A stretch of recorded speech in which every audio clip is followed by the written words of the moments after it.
We move on now to our other top story, the escalating crisis in Ukraine. Amid warnings of a possible Russian invasion, U.S. officials are now preparing to approve the evacuation of some American diplomats and their families from the embassy in Ukraine.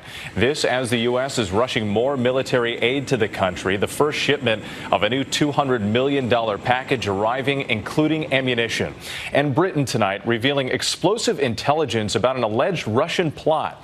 Here's ABC's White House correspondent, Mary Alice Parks.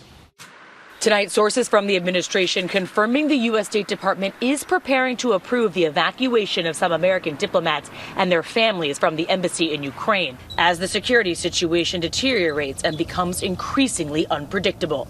Unlike in Afghanistan, embassy staff and families would most likely be flown out on commercial flights.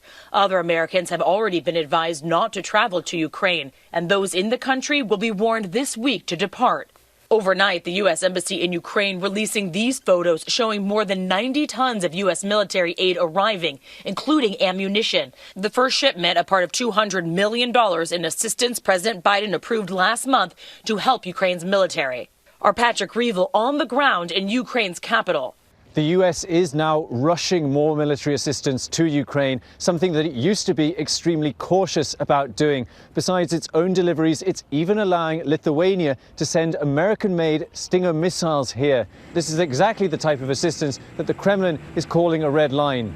Tonight, the British government going public with this startling accusation, claiming they have intelligence the Russian government is, quote, looking to install a pro-Russian leader in Kiev as it considers whether to invade and occupy Ukraine.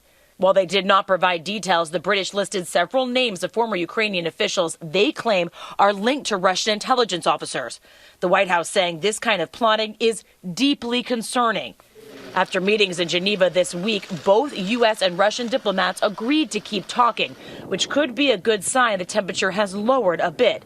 But this week, Russia also made a point of showing the world it was sending more troops to areas north of Ukraine, too, putting out this video of jets taking off for neighboring Belarus and soldiers training to Ukraine's east. The Ukrainian people are determined. They are ready to fight. It's only gotten worse with all three borders, now with the Russians going into Belarus, so it's now also on their northern border. Mary Alice Parks back with us from the White House tonight. Mary Alice, how is President Biden monitoring developments in the region this weekend?